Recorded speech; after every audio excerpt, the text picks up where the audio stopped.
서울성모병원의 우규철입니다.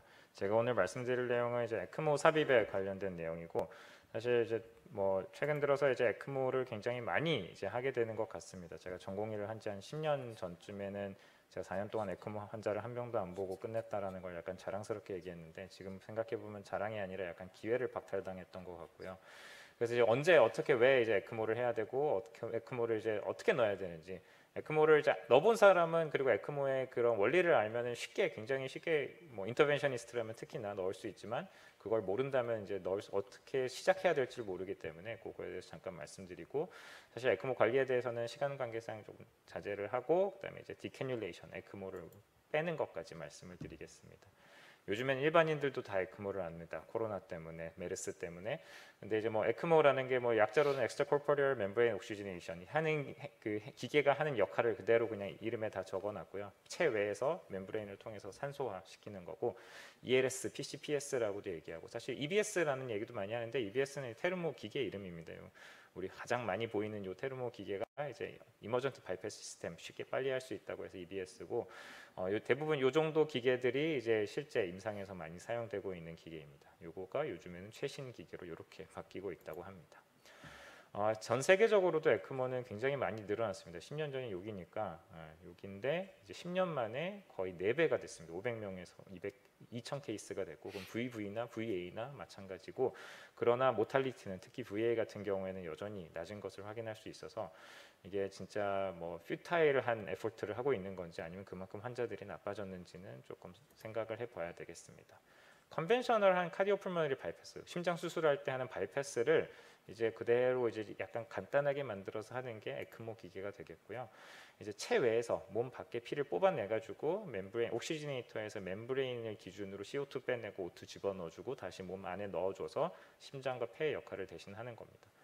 페모랄에서 더 시커멓고 아니면 파란색 붙어 있는 게 비너스 캐뉼라인데, 피 뽑아내서 펌프가 뽑아내서 옥시지네이터로 돌려서 산소로 해서 다시 몸으로 돌려주는 게 되겠습니다. 우리가 흔히 많이 얘기하는 VA 에크모는 이제 앞서 얘기해드린 컨벤셔널한 게 이제 RA 아울타, RA 캐뉼레이션, 아울타 캐뉼레이션, 서지컬 에크모가 되겠고, 우리가 흔히 하는 건 페모랄 VA 에크모입니다. 드레이니지 카테터는 SBC와 RA 정션, 실제로 여기까지 안 넣는 경우들이 많긴 하지만 원칙적으로는 거기에 넣어서 이제 비너스 캐뉼라의 사이드 홀로 RA의 피를 쭉 다 빨아내는 게 중요하고요. 리턴은 페모럴 아테리, 대부분 일리악 아테리까지 넣긴 하지만 이렇게 하는 게 좋습니다. 또한 이제 옵셔널하게 디스탈 림퍼퓨전, 아테리알 캐뉼라가 들어있는 곳에 디스탈 림퍼퓨전을 권고하고 있습니다. 흔히 뭐 페리페럴 VA 에크모 같은 경우에 2개의 캐뉼라가 필요하고, 드레이니지, 비너스 캐뉼라를 가장 크게 해야지, 그래야지 플로우가 많이 나는 거지, 이제 RPM을 무작정 올린다고 플로우가 늘어나진 않습니다. 좋은 장점은 빠르게 베스큘러 액세스, 우리가 맨날 뭐 PCI 할 때 페모럴 액세스 하는 것처럼 쉽게 할 수 있고, 거의 이제 서지컬만큼 니어 풀 서포트를 할 수 있습니다. 하지만 특히나 페모럴로 할 경우에 엠빌레이션을 할 수 없고, 그다음에 이제 아울티 플로우, 나중에 보여드리겠지만 이제 거꾸로 피를 디센딩 아울타를 통해서 거꾸로 쏘기 때문에 LV 디스텐션을 유발하고 디퍼런셜 하이폭시아, 그것도 말씀드리겠습니다. 그리고 디스탈 림퍼퓨전, 이제 리미스케미아의 위험이 높습니다. 우리가 흔히 VA 에크모를 하고 끝이지만 이 대시가 있는 부분이 이제 어디에 옥시지네이터가 있냐는 건데, 사실 굉장히 다양한 에크모 방법이 있고요. 인디케이션은 다음과 같고 뭐 여러 가지 알려져 있어서 넘어가도록 하겠습니다. 컨트라 인디케이션은 좀 알아놓으시는 게 좋습니다. 안전하게 에크모를 하고 이제 에크모 넣고 잘 되려면은 이런 컨트라 인디케이션을 알아야지 이 환자들에게서 안 하고 나서 환자가 사망하거나 삭감당하는 일이 없겠습니다. 대부분 이제 시그니피컨트 AR이 있을 경우에 이제 피가 거꾸로 쏘고 그다음에 이제 다시 자꾸 LV로 들어가서 문제가 되는 경우가 되겠고요. 이제 어드밴스드 터미널 이리버서블 디지즈, 결국엔 에크모라는 게 치료가 아니라 약간 브릿지 테라피 같은 거기 때문에 이런 환자들에 있어서 했을 때 큰 의미가 없다, 많이 삭감을 당하게 됩니다. 또한 이제 에크모를 하게 될 경우 안티코아귤레이션이 철저하게 해줘야 되는데 피가 많이 나는 환자도 안 되겠고 그렇습니다. Severe Peripheral Artery Disease는 뭐 여러 가지 방법이 있기 때문에 이거는 렐레티브한 컨트라인디케이션이고, 타이밍이나 골도 너무 빨리 하는 것도 환자에게 안 좋고 너무 늦게 하는 것도 안 좋고 적절한 시점에 해야 된다라는 게 되겠습니다. 특히나 이제 오늘 이제 뭐 코악트 칩이니까 여러 가지 최근에 컴플렉스 PCI가 많아지면서 이제 에크모 서포트로 이제 PCI를 해야 되는 경우들이 많고요. 미국 같은 경우에는 뭐 임펠라라는 게 있어서 이제 많이 사용이 되고 있지만, 국내에서는 일단 에크모 가이디드 PCI를 결국엔 프로텍티드한 PCI 프로그램이 될 수밖에 없습니다.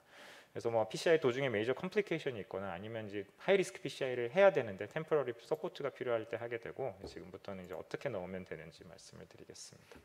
제 환자는 아니지만 진짜 실제 환자이고 65세 남자고 EF 30%고 어큐트 마이오카디얼 인팍션으로 왔습니다. 뭐 스테미인가 난스테미인가 그랬었던 것 같고, LAD 토탈에 그다음에 RCA도 CTO입니다. 보면 쭉 가는 게 있고, EF는 응급실에서 에코 대충 대봤는데 30%.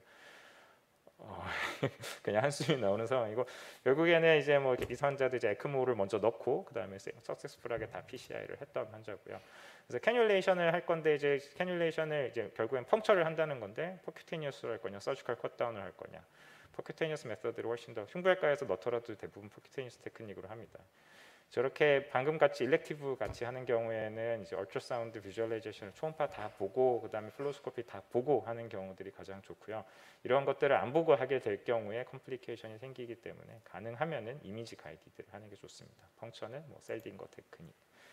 항상 아나토미를 알아야지 어디를 넣어야 될지 알 수 있고, 나반, 너브 아테리, 베인 아테리, 너브. 그래서 이게 오른쪽, 왼쪽이 되겠고, 아테리얼 캐뉼라, 당연하죠. 베인에 베니어스 캐뉼라를 넣고 이렇게 소노를 보면서 하면은 정확히 넣을 수가 있습니다. 뭐 문헌에서는 입시라테럴 액세스 한쪽에 다 넣지 말라고, 아테리얼 비너스 다 넣지 말라고 되어 있고, 뭐 그런 이유들은 이제 림 이스케미아도 더 많이 유발할 수 있고, 아테리얼 캐뉼라를 넣으면 이제 비너스 베인이 콜랩스 되기 때문에 그런 것들 때문에 문제가 될 수 있습니다. 일렉티브 할 때는 여러 번 얘기하지만 간단하지만, CPR 할 때는 굉장히 힘들고 복잡하고 뭐 많이 익숙한 사람들조차도 잘못 펑처하는 경우들이 많기 때문에 컴프레션을 계속 하다가 뭐 펑처를 하고 피가 보이면은 잠깐씩 컴프레션을 멈추는 것도 하나의 방법입니다. 그래서 아나토미는 뭐 다 이미 알려져 있는 거고, 꼭 넣을 때 특히나 일렉티브면은 한번 찍어 놓는 게 좋습니다. 나중에 이제 에크모 뺄 때 찍기에는 너무나 힘들기 때문에 대충 어디에 넣은지 알아야지 내가 어떻게 클로징을 하고 할지에도 도움이 됩니다. 그래서 뭐 펑처하면은 흔히 페모럴 펑처와 똑같이 가이드와이어 넣고, 그다음에 다일레이팅을 하는 게 굉장히 중요한데, 이제 다일레이터를 여러 사이즈를 이용해서 넓혀줘야지 나중에 캐뉼라가 들어갈 때 도움이 되고, 이제 캐뉼라를 넣으면 되겠습니다. 제가 한 거는 아니고 그냥 유튜브에서 굉장히 좋은 동영상이 있어서 좀 가져와 봤는데, 보면은 이게 흔히 저희 와이어 그냥 넣는데, 이 사람들 보면은 스티프한 가이드와이어를 넣기 위해서 아예 적힌 라이트를 그냥 그 다이그노스틱 카테터를 이용해서 먼저 소프트한 와이어로 다이그노스틱 카테터를 올리고 그 다음에 이제 스티프 와이어를 다시 넣습니다. 보면은 이 스티프 와이어가 중요한 게, 이제 실제로 뭐 잘 안 보고 플로로스코피 가이디드로 캐뉼라 올리면 상관이 없는데, 이제 뭐 센터에 따라서 이제 흉부외과에서 넣는 경우도 있고 뭐 소변기내과에서 넣는 경우도 있는데, 흉부외과 선생님들은 요거 와서 플로로스코피 밟아줘도 그냥 쑥 올리다가 다른지 찢어 먹는 경우가 많아서, 그럴 경우에는 스티프한 가이드 와이어가 있으면 다이레이터 더하기 스티프 가이드 와이어 정도면은 베스트월 데미지가 조금 덜하게 되고요. 그래서 일단은 와이어 넣고 이제 스티프한 와이어 들어갔으면은 이제 꼭 이제 다일레이션을 해야 됩니다. 먼저 서브큐테니어스 다이섹션도 잘 해줘야 되고, 요 다일레이터를 이용해서 다일레이션 하는 게 굉장히 중요합니다. 여기서 잘못되면은 이제 와이어 킹킹도 일어나고, 와이어 킹킹 되면 다시 펑처해야 되는 경우도 많고요. 꼭 저렇게 뭐 손을 돌려가면서 해주는 게 좋고, 이게 실제로 해보면은 이 다일레이터 크기가 굉장히 크기 때문에 요것조차도 잘 안 들어가는 경우가 많습니다. 그러면은 그 페모럴 시스 다일레이터부터 시작해가지고 천천히 그래주얼 다일레이션을 해주는 게 좋고요. 이거 보고 그 다음에 이제 비너스 캐뉼라 넣는데, 이 캐뉼라들이 대부분 보면은 요 다일레이터가 이 시스랑 다일레이터가 그 클리킹이 안 됩니다. 그냥 후동후동 빠지기 때문에 그냥 꼭 다른 사람이 뒤에서 잡아줘야지 앞에 또 역시나 베스트월 데미지를 안 주고요. 이 사람도 아마 보면은 천천히 올라가고 하는 게 이제 다 플로로스코피 가이디드로 하고 있는 거고, 이제 실제로 이제 다 넣었으면은 이제 다일레이터와 와이어를 동시에 빠르게 빼고 클램핑까지 해주는데, 이 클램핑 하는 것도 그 타이밍이 굉장히 중요한 게, 와이어랑 같이 클램핑 해버리면은 와이어 쫙 다 이제 와이어 재킷이 벗겨지면서 이제 환자 몸 안에 남는 경우도 있습니다. 그래서 이제 꼭 여기 마지막에 넣을 때도 보고, 이제 그 septal 펑처 할 때랑 마찬가지 다일레이터 어느 정도 들어갔으면은 그 다음부터는 쉬스만 쭉 올려가지고 하게 되고, 최종 위치는 이제 SBC와 RA 정션쯤에 있으면 되겠습니다. 그래서 이렇게 해서 이제 비너스 캐뉼라를 넣고, 뭐 아테리얼 캐뉼라도 마찬가지로 넣을 수 있게 되는데, 캐뉼라 종류 굉장히 많습니다. 그런데 뭐 각 센터별로 사용할 수 있는 캐뉼라는 한정이 되어 있고요. 각각 맞춰서 쓰시면 되고, 이제 비너스 캐뉼라는 이제 RA까지 들어가야 되니까 좀 길고, 아테리얼 캐뉼라는 짧고, 색깔 코디드도 굉장히 잘 되어 있습니다. 캐뉼라 고르는 방법은 역시나 뭐 다양한 사이즈를 안 가지고 있는 경우가 많아서 있는 거 넣으면 되지만, 원칙적으로는 비너스를 먼저 넣어야 되고요. 왜냐하면 비너스 특히나 입술 레서를 할 경우에는 아테리얼 캐뉼라 넣는 순간 이제 비너스 쫙 콜랩스 되면서 피가 안 가니까 이제 그 비너스 리턴이 없으면서 이제 베인을 펑처 못하는 경우가 많기 때문에 비너스 캘뉼러 먼저 25프렌치 또는 크게 스티프 가이드 와이어 쓰고 다일레이션 잘하고 팁은 여기에 그다음 알테리얼 캐뉼라는 14에서 21프렌치로 그리고 알테리얼 캐뉼라 보면 약간 이제 두꺼워지는 부분이 있는데 거기까지는 넣지 말아라라고 되어 있습니다. 그래서 뭐 클램핑까지 다 했고 이제 알테리얼 캐뉼라 다 넣고 이제 마찬가지로 빼가지고 이제 클램핑을 하는 거고 이제 한 다음에는 이제 쭉 다 해가지고 이제 클램핑까지 해놓은 이 상태에서부터는 이제 연결을 해야 됩니다. 이제 연결을 하는데 연결할 때는 역시나 이제 에어 및 트롬부스 그 사이에 또 트롬부스가 생길 수 있기 때문에 좀 백플로우를 만들어주고 주위에서 항상 그 에네마 시린지 가지고 물을 열심히 양쪽에다 뿌려줘야 되고 이러면 안 돼요. 양쪽에다 다 물을 뿌려주면서 에어가 절대 안 들어가게 해주고 이것도 비너스 연결, 아테리알 연결하고 그 다음에 클램프 풀고 돌아가는지 보면은 켜라고 하면 이제 베인에서 쭉 시커먼 피가 나와가지고 옥시지네이션 돌아가서 아테리알 캐뉼러로 빨간색 피가 들어가는 것까지 확인하면은 에크모를 잘 넣은 겁니다. 여기서 끝 하고 PCI를 하시면 되고요. 그냥 잠깐 짧게 할 거면은 길게 가지고 있을 거면은 디스탈 림퍼퓨전을 꼭 해주는 게 좋습니다. 디스탈 림퍼퓨전이라는 건 이 아테리알 캐뉼라에서 이제 피를 쫙 쏴주면은 주로 다 이게 반대쪽 다리와 위로 올라가지 아래로 안 내려가기 때문에 이 같은 림으로 안 내려가기 때문에 이 밑에 있는 슈퍼피셜 페모럴 아테리를 이제 쉬스로 하나 새로 잡아줘서 여기로 이제 연결을 해주는 건데요. 두 가지 방법이 있습니다. 이 사람처럼 이제 그 아테리얼 캐뉼라 넣은 데보다 위에서 마이크로 펑처 세트로 이렇게 아래쪽으로 쭉 내려가는 방법이 있고요. 이 장점은 펑처하기가 쉽습니다. 아테리얼 캐뉼라 있는 데가 커먼 페모럴이니까 거기 이제 마이크로 펑처 니들로 펑처 해가지고 이제 와이어만 잘 싹 넣으면 되는데 이제 하지만 이렇게 할 경우에 잘못해서 이 뒤에 밑에 병이 있거나 커먼 페모럴에 아니면 이제 아테리얼 캐뉼라 사이즈랑 이제 커먼 페모럴 아테리 사이즈가 비슷할 경우에 와이어도 안 들어가고 뭐 펑처도 잘 안 되고 이제 고생하는 경우가 있어서 아예 그냥 아싸리 밑에서 쏘노보고 펑처를 하는 경우가 있는데 요거 이렇게 넣는 순간 요것도 거의 없어지기 때문에 굉장히 어렵습니다. 에크모 5분 만에 넣고 요거 2시간 넣은 적도 있습니다. 그래서 제일 좋은 거는 이제 진짜 제대로 뭐 PCI까지 할 생각이 있으면은 이제 PCI 할 예정인 환자면은 이제 반대쪽에 잡아놨으면은 반대쪽 아테리알에서 이게 찍어놓고 그 다음에 이제 테이블 그대로 고정해놓고 그 플로로스코피, 소노가이디드 한꺼번에 다 모든 가능한 이미징을 다 사용을 해가지고 펑처를 하면은 이것도 5분 안에 잘 끝낼 수 있습니다. 디스탈 림퍼퓨전이 하도 이제 뭐 이야기가 많다 보니까 이런 아테리얼 카테터 실제로 있는 건지 제가 찾지는 못했는데 나가면은 요로도 가고 하는 것도 있는데 별로 이렇게 에피커시 측면에서는 안 좋을 것 같고 방금 말씀드린 것처럼 디스탈 퍼퓨전은 마이크로 펑처 리드를 사용하는 게 마음 편하고 쉬스는 5프렌치나 6프렌치나 뭐 크게 상관없습니다. 뭐 환자 몸이 크지 않으면 5프렌치도 다 괜찮고 에크모 서킷이랑 연결할 때도 역시나 에어는 조심을 해야 되고 마지막으로 수처를 굉장히 잘 해야 됩니다.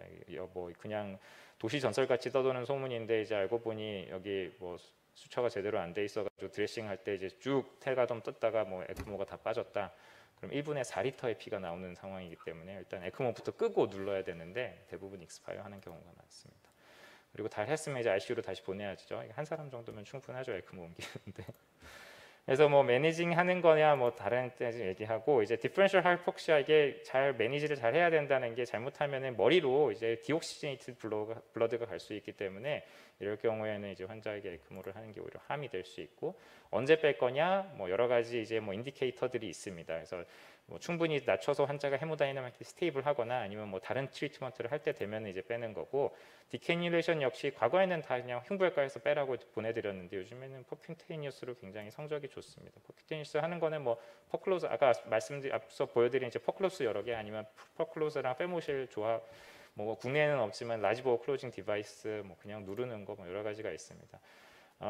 시간이 없어가지고 이 디캐뉼레이션은 예가 전에도 한번 보여드린 적이 있어가지고 그냥 뭐 간단하게 영상으로만 잠깐 보여드리겠습니다. 뭐 와이어 넣고 그다음에 빼고 그다음에 퍼클로즈 하나 넣고 퍼클로즈 하나 더 넣고 페모실로 해가지고 막으면은 나중에 수처하고 하면은 깔끔하게 잘 막아지고 꼭 중요한 거는 이제 디스탈 잘 만져서 괜찮은지 보고 그러고 나서 끝내야지 안 그러면 이제 나가셨다 다시 돌아오는 게 돼 있고요. 리임버스먼트 이슈가 조금 있기는 합니다. 그래서 뭐 찾아보시면은 다 나오는데 결국에는 이제 환자가 좋아지지 않을 것 같은데 넣지 말아라라는 게 관건이 되겠고요. 뭐 80세 터미널 캔서 이러면은 200% 삭감이 당할 수 있고 그 클로징 디바이스는 에크모 리무벌 할 때도 다 보험이 50% 부담이긴 하지만 보험이 잘 되고 있습니다. 그래서 마지막 슬라이드고 요게 뭐 그 세계 엑스트라 코포리알 뭐 그런 레지스트리, 세계 레지스트리 그 뭐 팩트시트 같은 데 있는 그림인데 국내 인천에 있는 그 ICU 간호사분이 그리셨던 그림이더라고요. 그래서 뭐 이건 그냥 다들 열심히 잘 하고 계신다고. 오늘 여기로 제 강의는 마치도록 하겠습니다. 감사합니다.